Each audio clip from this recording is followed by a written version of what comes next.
있습니까? 네, 윤석열 검찰총장님 지금 지난 한 2분 동안 하신 말씀 집에 가셔서 다시 한번 들어보십시오. 저희가 그리고 지난 국감 동안 2주일 동안 검찰의 문제에 대해서 지적해 온 게 엄청나게 많았는데 아무것도 안 들으신 것 같아요.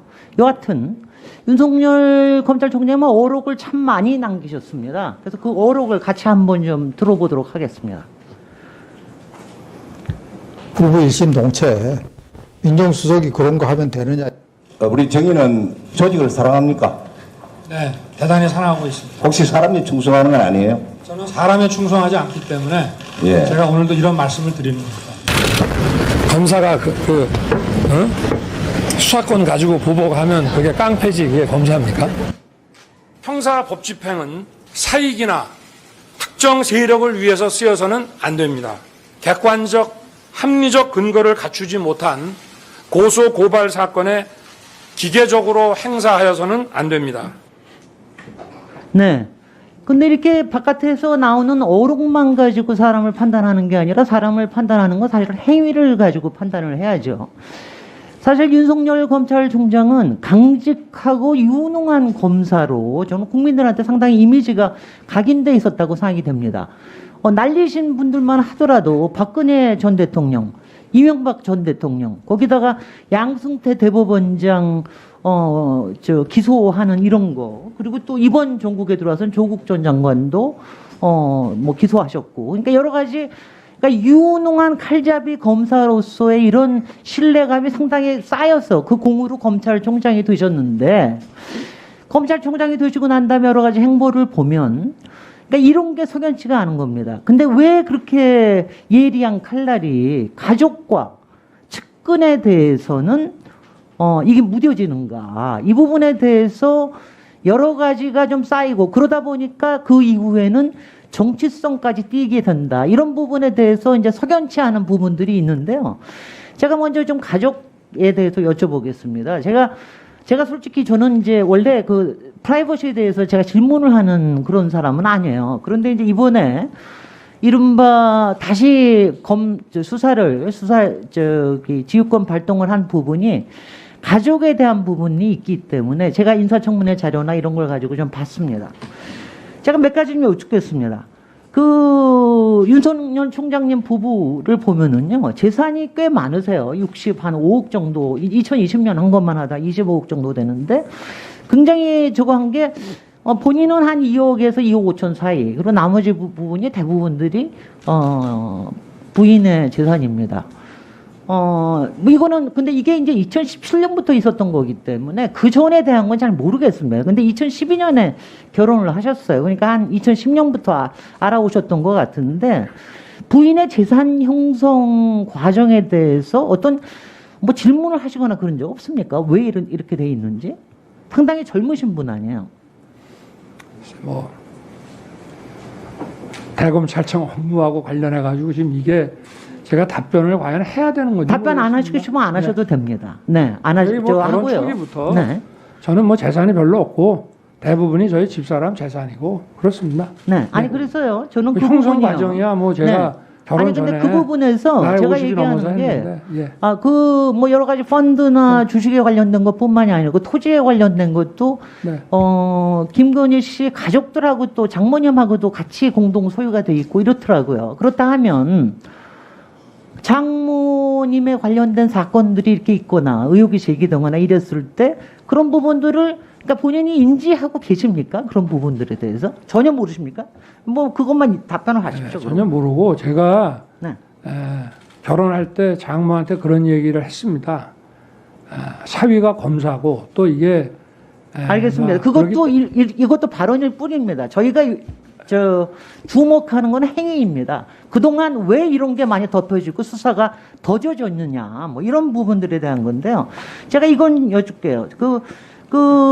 사모님이 여기에 보면은 부정청탁금지법에 대해서 신고하신 부분이 있어요. 직접 총장님께서 신고하신 거 보니까 작년 10월 달에 한겨레 21 기자 고소한 거, 그 다음에 20년 올해 3월 달에 신고자와 배우자 및 장모에 대해 수사 중인 사실 관련 신고하신 거, 그 다음에 20년 4월 달에 서울중앙지검에 접수된 초와 장모에 대한 피고발 사건 이걸 다 신고하신 거 보면 인지는 분명히 하고 계신 것 같아요. 근데 이번에도 그 수사에서 배제되신 그 코바나에 관련된 부분인데 이 부분이 작년에 검찰총장 취임하시기 전에 이게 다 약속이 돼가지고 상당히 많은 청탁이 늘어났다.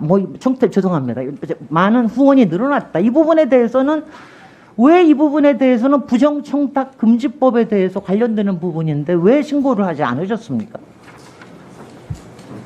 왜 신고 안 하셨습니까? 질문을 하셨으니까 제가 답을 드리겠습니다. 길어지시면 좀 나중에 한꺼번에 네. 해주시고요. 아니 이건 뭐 제 처일은 제 처일이고 제가 무슨 제 처일에 알겠습니다. 관여하고 한 것이 아니기 아니 그래서 때문에 제가 자기 뭐 전문 직업이고 아니 근데 제가요 네. 이겁니다. 제가 정말 네. 제가 나이가 꽤 많습니다. 무슨 사건이 되면 몰라도. 아니 제가 좀 네. 얘기하게 해주시오. 제가 꽤 나이가 많은데 네.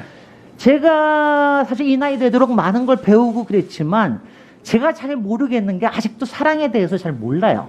사랑이라는 게 도대체 어떻게 되느냐. 그리고 사랑에 대해서는 어디까지 지켜주고 싶어 하는 것이냐. 이 부분에 대한 게 사실은 상당히 말하자면 그러니까 예전에요. 뭐 솔직히 한간의 속설이 사법고시에 저게 되면 뭐 열쇠를 3개를 준다. 이런 얘기도 있었습니다.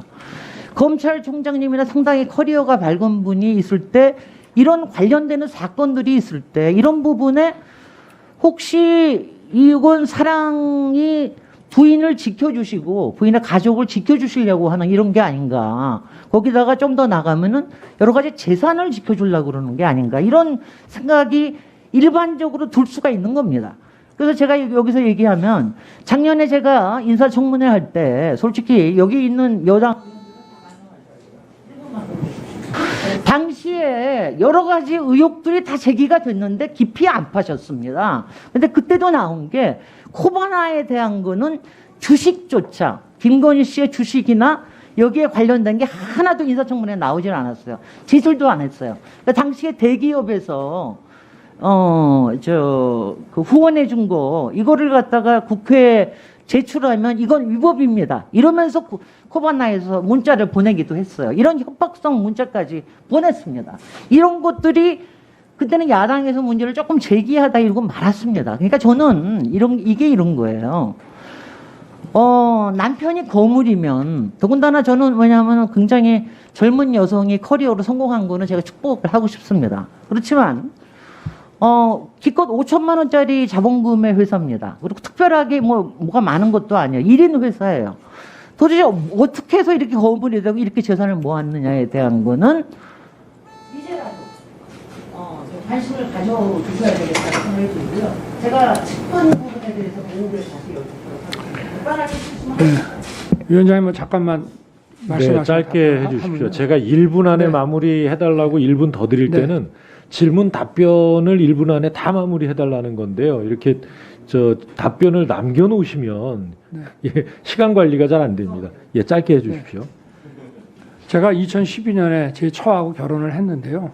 제 처는 뭐 작년뿐만이 아니고 오히려 작년에는 좀 작은 전시였고 벌써 저하고 만나고 결혼하기 한참 전부터 이런 큰 전시들 그 해에 거의 가장 블록버스터인 그런 전시들을 해왔고요. 옛날에 앤디 워홀이니 샤갈 이런 것도 해왔고 제가 고공검사할 때 그 마크 로스코라는 미국의 추상표현주의도 해왔고 전시를 하면 각국의 대사들도 다 그 개막식에 오시고 여야 정치인들도 다 오십니다. 그 전시 자체가 어떤 홍보성이 강한 거기 때문에 제가 서울지검장이어서 오히려 작년 이후에는 안 했고 작년에 마지막으로 한 것도 준비를 그 전부터 해왔기 때문에 그리고 그것도 규모를 아주 축소해서 했습니다. 근데 마치 무슨 남편이 제 검사 생활을 보면은 결국 이쪽 저쪽에 제가 정치적인 사건으로 워낙 공격을 많이 받아왔습니다. 그거 다 알고 계시지 않습니까? 2012년 결혼 직후부터.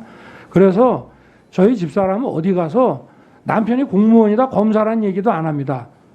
또 누가 알아도 저쪽에서 먼저 얘기를 해도 오히려 말을 안 꺼내고 제 얘기가 나오면은 자기한테 불리하기 때문에 그런 점은 좀 알아주십시오. 그렇게 뭐 그거는 좀 저도 제 처를 옹호하려고 하는 것이 아니고 공직이라고 하는 거는 엄정하게 검증도 받아야 되지만 또한 정당하게 일하는데 근거 없이 의혹을 막 제기해서 이렇게 하면 저는 누가 공직을 하겠습니까? 저는 그거는 좀 부당하다고 생각합니다. 제가 이게 문제가 될 거면은 제가 이 일에 관여를 했거나 집사람 일에 또는 저희 집사람이 어디 가서 자기 일 하는데 남편을 팔아서 뭘 좀 일을 도와준다, 사건을 뭐 봐준다, 뭐 이런 식이 돼가지고 했다는 그런 자료나 뭐 무슨 근거가 있으면은 그건 얼마든지 엄정하게 하십시오. 그러나 무슨 뭐 아까 여기 나오는 그 부동산 뭐 5인 소유 그거 아버지가 87년에 돌아가시고 그 가족이 공동 상속받은 겁니다. 그거 이외에는 저희 집사람 아파트 딱 2채 있었는데 그것도 재작년에 그 고위공직자들 1가구 1주택으로만 하라 해서 그거 사실은 가격이 오르는 중인데 처분했고요. 지금 그 상속받은 거 하고 지금 사는 아파트 그거밖에 없습니다. 어디 부동산 투기 이런 거 해본 적 없습니다.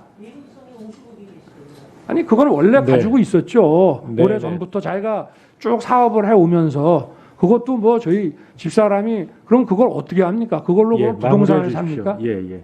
네, 김진애 의원님 더 물으실 일이 있으면 추가 질문 때 하시고요.